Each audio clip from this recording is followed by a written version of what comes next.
اچھا، دنیا میں اگر کسی بادشاہ کو کوئی بدماش آ کے دھمکی لگائے اور اسے کہے کہ میں تیرے بندے چک لینے نے، میں تیرے بندے اٹھا لوں گا، تیرے بندے اغوا کر لوں گا سارے، تو دنیا کا بادشاہ کیا کہتا ہے؟ میں تکنا ایسی دی تیسی تیری جرت، یہی کہتا نا، کیونکہ وہ یہ خیال کرتا ہے کہ میری بادشاہی اسٹیک پہ لگ رہی ہے کہ میرے بندے اٹھائے گا، وہ یہ سمجھتا ہے۔ لیکن اللہ کے کیس میں ایسا نہیں ہوا جو کائنات کا بادشاہ، جب شیطان نے یہ دھمکی لگائی نا انسان کے حوالے سے کہ یا اللہ میں تیرے سارے بندے اغوا کر لوں گا، چند ایک لوگ ہی تیرے ساتھ ہوں گے، اور اللہ تعالیٰ سورہ سبا میں کہہ رہا ہے کہ اس نے اپنی بات پوری بھی کر دکھائی ہے، تو اس کے مقابلے پہ اللہ نے یہ نہیں کہا کہ میں تکنا وہاں کس طرح تو کرنا ہے ایسی دی تیسی تیری، نہیں، کیونکہ اللہ تو بے پرواہ ہے، اس نے اپنے نبی بھیجے ہیں، کتابیں بھیجی ہیں، اور کیا کرے وہ؟ اس سے بڑا کیا کام کرے؟ کتابیں بھیج دی، پیغمبر بھیج دیے، حق کا حق ہونا، باطل کا باطل ہونا بتا دیا۔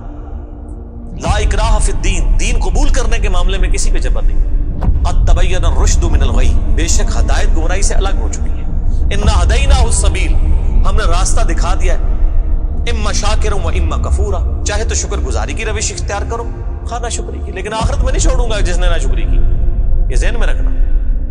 لیکن ہدایت بھی سب کو پلیٹ میں رکھ کے نہیں دوں گا، والذین جاہدوا فینا لنہدینہم سبلنا، جو لوگ کوشش کریں گے انہی کے لیے حق کے راستے کھولوں گا، جو کوشش نہیں کرے گا دریا کے کنارے بھی پیاسا مر جائے گا۔ جس طرح اکثر مسلمان مر رہے ہیں اس وقت، قرآن گھروں میں پڑھا ہوا ہے لیکن وہ پڑھا ہوا نہیں ہے، پڑھا ہی ہوا ہے، اور کدھر گورے جو ہیں وہ مرنے سے پہلے جناب قرآن ترجمے سے پڑھ رہے ہیں، ان کو ہدایت مل رہی ہے۔ یہ آپ کے سامنے ہے میرے بھائیوں، اللہ کا تو کوئی رشتہ دار نہیں ہے، جو کوشش کرے گا اس کو ہدایت ملے گی۔ عزیز سمجھنا، ساڑھی کو رشتہ داری ہے اللہ نال، یہودیوں کا بھی یہی عقیدہ تھا نا، اس لیے سورہ بقرہ کے جو 9 رکوع ہیں وہ پورا یہودیوں کے اوپر مقدمہ ہے، اور 7 یونیورسل ٹروتھ آئے ہیں کہ تم سے بھی پہلے ایک لاڈلی امت تھی، 3 کتابیں اس میں آئی، سینکڑوں پیغمبر آئے، اس کے باوجود جب انہوں نے روگردانی کی اٹھا کے اللہ نے پرے مارا۔ ضربت علیہم الذلہ والمسکنہ، آج تک ذلت اور مسکنت ان کے اوپر مسلط، تم کیا شے ہو؟ لیکن ہم پھر بھی کہتے رہتے ہیں یا اللہ جو کچھ بھی ہے تیرے محبوب کی امت سے ہے۔ اصل میں ہم یہ کہہ رہے ہوتے ہیں یا اللہ اسی کو نہیں سیدھا ہونا، سیدھی جی گل ہے، این جی سانو قبول کر لے، یہی ہے نا، تو اور کیا مطلب ہے اس کا؟ میں کہتا ہوں اگر دنیا میں مورل لاز ایکٹیو ہوتے فوراً اسی وقت سر کے اوپر جوتی پڑتی کہ محبوب صلی اللہ علیہ وسلم کا نام لیتے ہو اور کرتوت نہیں اپنے دیکھتے۔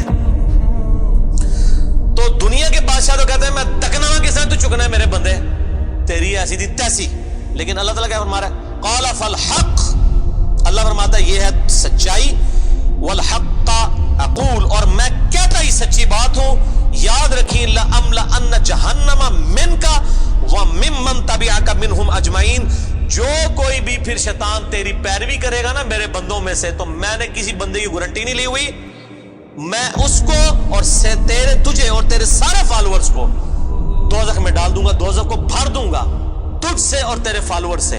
یعنی میں اپنے کسی بندے کی کوئی گارنٹی نہیں لیتا، میرا کام ہے صرف حق بات پہنچانا، پیغمبروں کو بھی یہ کہا گیا وما علینا الا البلاغ المبین۔ اب جان بوجھ کے جو گمراہ ہوگا تو اللہ فرماتا ہے تجھے بھی اور تیرے فالوورز کو اٹھا کے دوزخ میں پھینک دوں گا۔ اور قرآن حکیم کی سخت ترین آیت میں اکثر کوٹ کرتا ہوں، سورۃ الاعراف آیت نمبر 179، وَلَقَدْ ذَرَأْنَا لِجَهَنَّمَ كَثِيرًا مِنَ الْجِنِّ وَالْإِنسِ، اور بے شک ہم نے کثرت کے ساتھ جن اور انسان پیدا ہی دوزخ کے لیے کیے۔ کتنے خطرناک الفاظ ہیں، لیکن اس کے آگے الفاظ ہیں، اللہ کوئی فنیٹک نہیں ہے، نعوذ باللہ۔ اللہ فرماتا ہے ہم نے ان کو دل دیے تھے، عقل دی تھی سوچتے نہیں، کان دیے تھے سنتے نہیں، آنکھیں دی تھی دیکھتے نہیں، یعنی ان انسٹرومنٹس کو یوز کر کے حق بات حاصل کرنے کی کوشش نہیں کرتے۔ اولئک کالانعام بل ہم اضل، یہ چوپایوں کی مانند ہے بلکہ ان سے بھی گئے گزرے ہیں، جو لائی لگ بنے ہوئے ہیں، کان آنکھ عقل کو یوز کر کے حق بات اور باطل میں تمیز نہیں کرتے ہیں، تو یہ دوزخ کے لیے پیدا ہوئے ہیں، اور ہمیں نظر بھی آ رہا ہے اکثریت واقعی دوزخ کے لیے پیدا ہوئی ہوئی ہے۔ اللہم اجرنا من النار، اللہم اجرنا من النار، اللہم اجرنا من النار۔ قل ما اسألکم علیہ من اجر، اے نبی علیہ السلام فرما دیجئے میں جو اتنی باتیں کھول کھول کے بیان کر رہا ہوں اس کے عوض تم سے کوئی معاوضہ طلب نہیں کرتا۔ آج کے دور میں جب ہم نبی علیہ السلام کی دعوت پیش کریں گے تو ہم کہیں گے کہ دیکھو تمہیں کھول کھول کے صحیح باتیں بتا رہے ہیں. کوئی چندہ بک نہیں بنائی ہوئی ہے بھائی, کوئی قربانی کی کھالیں نہیں جمع کر رہے ہیں, کھول کے مفت تمہیں یہ ساری سچائی بتا رہے ہیں. وما انا من المتکلفین, اور اے نبی علیہ السلام آپ فرما دیجئے میں تکلف بھی کرنے والا نہیں ہوں. ہائے ہائے ہائے ہائے, دنیا کا پورا ڈھکوسلا جو ہے نا مذہبی اپروچ میں, وہ چل ہی تکلف کے اوپر رہا ہے. کیا تکلف ہے کہ علماء جو ہیں وہ اپنی آڈینس کو کھول کے بات بتانے نہیں چاہتے, وہ تکلف کر جاتے ہیں. انہیں جی دیکھو نا ڈائریکٹ نہیں گل کرنی چاہیے. اور نبی علیہ السلام کو کہا جا رہا ہے کہ آپ فرمائے کہ میں ہی ڈائریکٹ گل کرنے والا جائے پاویں کسی کو بری لگے. وما انا من المتکلفین, میں کوئی تکلف نہیں کرنے والا. کنو کڈ لو گل, اے کچھ ہونا جے تواڈے نال.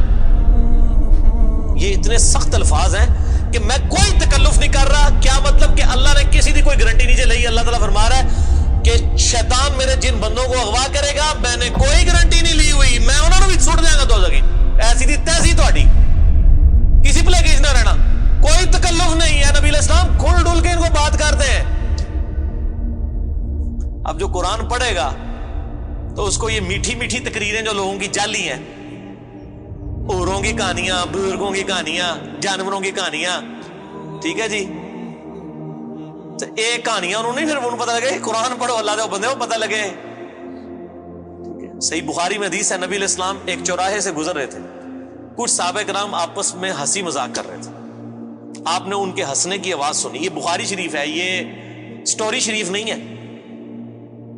آپ کھڑے ہو گئے اور آپ نے فرمایا اللہ کی قسم جو کچھ میں جانتا ہوں نا, اگر تم جانتے ہوتے تو تم زیادہ رویا کرتے, کم ہنسا کرتے. کہ آخرت میں کتنی سختی ہونے والی. لیکن ٹی وی کے اوپر, سوشل میڈیا کے اوپر ایسے وائزین کے کلپ, وہ دیکھو نا جی, اے بھی تے کتنا سونا بول دے نے ماشاءاللہ, لگتا ہونی جنرل ہی پہنچنے لگا. پتہ لگ جائے گا ایتھے بھی جنرل لبنی ہے دونوں. اور مولا علی علیہ السلام کا قول ہے کہ انسان سویا ہوا ہے, جیسے ہی مرے گا جاگ جائے گا. اوہ یہ کیا ہو گیا, یہ او ہو جانی ہے. لیکن اس ٹائم او کا کوئی فائدہ نہیں. وہ میرا مسئلہ نمبر 196 آپ سن لیں. کاش میں دنیا میں واپس جا سکتا. اس وقت انسان کہے گا یا اللہ مجھے دنیا میں دوبارہ واپس بھیج دے, میں پہلے جا کے سوشل میڈیا تو یہ ویڈیو ڈیلیٹ کراں گا. ایڈی میٹھی میٹھی ویڈیوز نے, جھوٹیاں سٹوریاں. اور نبی علیہ السلام سے زیادہ کوئی خوش اخلاق نہیں ہے. اگر یہ اخلاقیات اس چیز کا نام ہو کہ آپ نے لوگوں کو جھوٹی سٹوریاں سنانی ہیں, ان کو لپیٹ لپاٹ کے جو ہے وہ پردے میں رکھ کے باتیں کرنی ہے, کھول کے بات نہیں بتانی. نبی علیہ السلام کو کہا جا رہا ہے آپ فرما دیجئے میں کوئی چندہ نہیں تم سے وصول کرتا, اور نہ میں کوئی تکلف کرنے والا ہوں. میں نے بالکل کھل ڈل کے بات کر دی ہے. اللہ نے کسی کی کوئی گارنٹی نہیں اٹھائی ہوئی. جو پیروی کرے گا اس کے احکامات کی اس کو جنت ملے گی, اور جو شیطان کے ہتھے چڑھے گا اللہ نے کوئی نہیں کہنا کہ میرے بندے نہیں چھاڑ دے, نہیں جائے دوزخ میں جانا ہے. ان ہوا الا ذکر للعالمین, یہ قرآن تو نہیں ہے مگر نصیحت تمام جہان والوں کے لیے. اس قرآن کے ذریعے میں ڈر سنا رہا ہوں. فذکر بالقرآن من یخاف وعید, نبی علیہ السلام قرآن کے ذریعے تبلیغ کر دیجئے, ڈر سنا دیجئے جو بھی اللہ کی دھمکی سے ڈرتا ہے. وَلَا تَعْلَمُنَّ نَبَأَهُ بَعْدَ حِينٍ, ان قریب مرنے کے بعد کچھ عرصے کے بعد تمہیں خود ہی پتہ چل جائے گا جو کچھ میں کہہ رہا تھا یہ کچھ ہو جائے گا. وہی جو میں نے کہا نا کہ مر کے انسان کو پتہ چل جائے گا سب کچھ. وہ کہتے ہیں جی وہ کوئی نہیں جی, آگے جا کے پتہ لگ جائے گا کون ٹھیک ہے کون غلط ہے. میں کہتا آگے جا کے پتہ نہیں لگے گا, لگ پتہ جائے گا. پتہ لگ رہا ہے تو پھر تو چلو ٹھیک ہے, لگ پتہ جائے گا. اور یہاں پہ بھی یہی کہا جا رہا ہے کہ آگے جا کے لگ پتہ جائے گا. یہ پنجابی میں یہی ترجمہ ہو رہا ہے اس کا, آگے جا کے لگ پتہ جائے گا کہ میں یہ کھول ڈول کی بات کر رہا ہوں, یہ بات اسی طریقے سے ہے. وَلَا تَعْلَمُنَّ, اور ان قریب ضرور تم جان لوگے, نَبَأَهُ بَعْدَ حِينٍ, یہ جو خبریں میں تمہیں بیان کر رہا ہوں ان قریب کہ یہ پوری ہو جائے گی. لیکن اس کے وقت کچھ بھی نہیں ہونا. انسان نے چیخنا ہے اللہ مجھے دنیا میں دوبارہ بھیج دے, میں نیک اعمال کروں گا, یہ کروں گا, وہ کروں گا. مسئلہ 196 میرا ضرور دیکھیں. یہ پچھلے دنوں یہ ایک میت کے پروگرام کے اوپر ریکارڈنگ ہوئی تھی, بڑی رکت انگیز ہے فکر آخرت کے اوپر. آپ یوٹیوب پہ جا کے لکھیں 196 مسئلہ, MAS اپوسٹرافی والا کام جو اوپر لگتا ہے ALAH, مسئلہ عربی میں کہتے ہیں سوال کو. تو وہ یوٹیوب خود ہی کھول دے گا, آپ کو ویب سائٹ پہ بھی جانے کی ضرورت نہیں ہے. اللہ تعالیٰ سے دعا ہے جو حق بات میں نے کہی اللہ تعالیٰ ہمارے دلوں میں راسخ فرمائے. اگر جذبات میں میرے منہ سے کوئی غلط بات نکل گئی اللہ تعالیٰ ہمارے دلوں سے ہی معاف کر دے. ہمیں کتاب و سنت کی تعلیمات پر عمل کر کے دوسرے بھائیوں تک پہنچانے کی توفیق عطا فرمائے. سبحانک اللہم و بحمدک, اشہد ان لا الہ الا انت, استغفرک و اتوب الیک, وما علینا الا البلاغ المبین. جزاکم اللہ خیرا. واحسن الجزاء.